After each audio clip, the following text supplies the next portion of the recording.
السلام علیکم، welcome to our channel.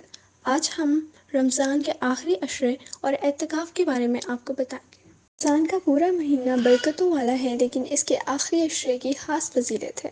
سیدہ عائشہ رضی اللہ تعالیٰ عنہ فرماتی ہیں، نبی اکرم صلی اللہ علیہ وآلہ وسلم رمضان کے آخری عشرے میں اتنی محنت کرتے کہ اتنی ان کے علاوہ محنت نہیں کرتے تھے۔ جب آخری عشرہ شروع ہو جاتا تو نبی اکرم صلی اللہ علیہ وآلہ وسلم اپنی کمر کس لیتے، آپ خود بھی جاگتے اور اپنے گھر والوں کو بھی جگاتے۔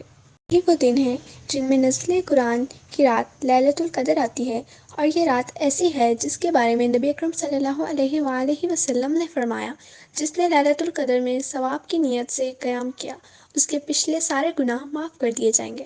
آپ صلی اللہ علیہ وآلہ وسلم ہر رمضان میں پابندی کے ساتھ اعتکاف کرتے تھے۔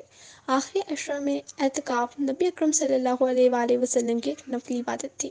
نفلی عبادات کے بارے میں آپ صلی اللہ علیہ وآلہ وسلم کا یہ معمول تھا کہ آپ نے کسی بھی چیز کو خود پر لازم نہیں کیا، کبھی چھوڑ دیا، لیکن اعتکاف کا زیادہ اہتمام کرتے تھے کہ سیدنا ابی ابن کعب رضی اللہ تعالیٰ عنہ بیان کرتے ہیں، ایک رمضان میں آپ اعتکاف نہ کر سکے تو اگلے سال آپ نے 20 دن اعتکاف کیا۔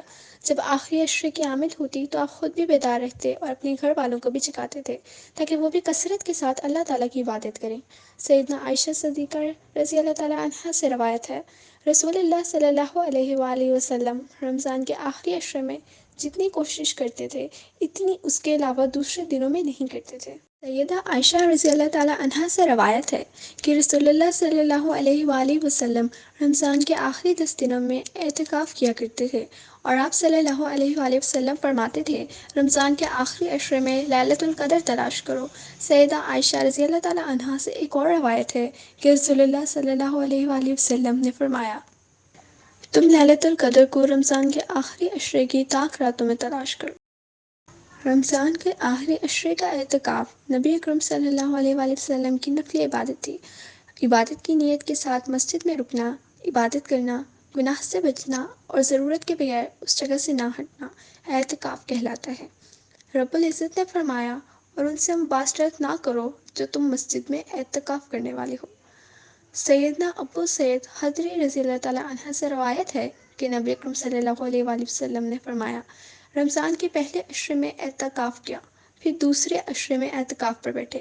پھر آپ صلی اللہ علیہ وآلہ وسلم نے ارشاد فرمایا، میں نے پہلے عشرے میں اعتکاف کیا اور اس میں اس رات کو تلاش کرتا رہا، پھر درمیانی عشرے میں اعتکاف کیا، پھر میں آیا تو مجھے کہا گیا، یہ آخری عشرے میں ہے، جو کوئی تم میں اعتکاف کرنا چاہتا ہے تو اسے چاہیے کہ وہ آخری عشرے میں اعتکاف پر بیٹھے۔ کہ نبی اکرم صلی اللہ علیہ وآلہ وسلم رمضان کے آخری عشرے میں اعتکاف کیا کرتے تھے، یہاں تک کہ آپ صلی اللہ علیہ وآلہ وسلم کا وصال ہو گیا۔ پھر آپ کے بعد آپ صلی اللہ علیہ وآلہ وسلم کی ازواج مطہرات اعتکاف کیا کرتی تھیں۔ سیدہ عائشہ رضی اللہ تعالیٰ عنہا سے ہی روایت ہے کہ نبی اکرم صلی اللہ علیہ وآلہ وسلم ہر رمضان میں 10 دن اعتکاف کیا کرتے تھے۔ جس سال آپ کا انتقال ہوا، اس سال آپ صلی اللہ علیہ وآلہ وسلم نے 20 دن روز اعتکاف کیا۔ اعتکاف کی جگہ مسجد ہے۔ سورۃ البقرہ میں رب العزت کا ارشاد ہے، جب تم اعتکاف کی حالت میں ہو تو مسجد میں ہو۔ اس آیت کی وجہ سے نبی اکرم صلی اللہ علیہ وآلہ وسلم، آپ کے تمام ازواج اور اولاد نے اور صحابہ کرام نے مشقت میں ہونے کے باوجود ہمیشہ مسجد میں ہی اعتکاف کیا۔ اس کے لیے نبی اکرم صلی اللہ علیہ وآلہ وسلم مسجد کے اندر اپنا خیمہ لگوا لیا کرتے تھے۔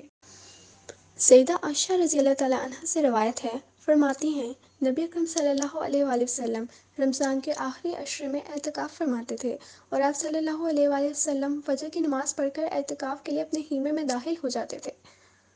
سیدہ عائشہ رضی اللہ تعالیٰ عنہا کہتی ہیں کہ میں اعتکاف کی حالت میں کسی ضرورت کے وقت گھر میں جاتی، اور کوئی بیمار ہوتا تو چلتے چلتے اس کی خیریت بھی پوچھ لیتی، اور نبی اکرم صلی اللہ علیہ وآلہ وسلم اعتکاف کی حالت میں مسجد میں سے ہی اپنا سر میری طرف حجرے کے اندر بڑھایا دیتے اور میں آپ کا سر دھوتی۔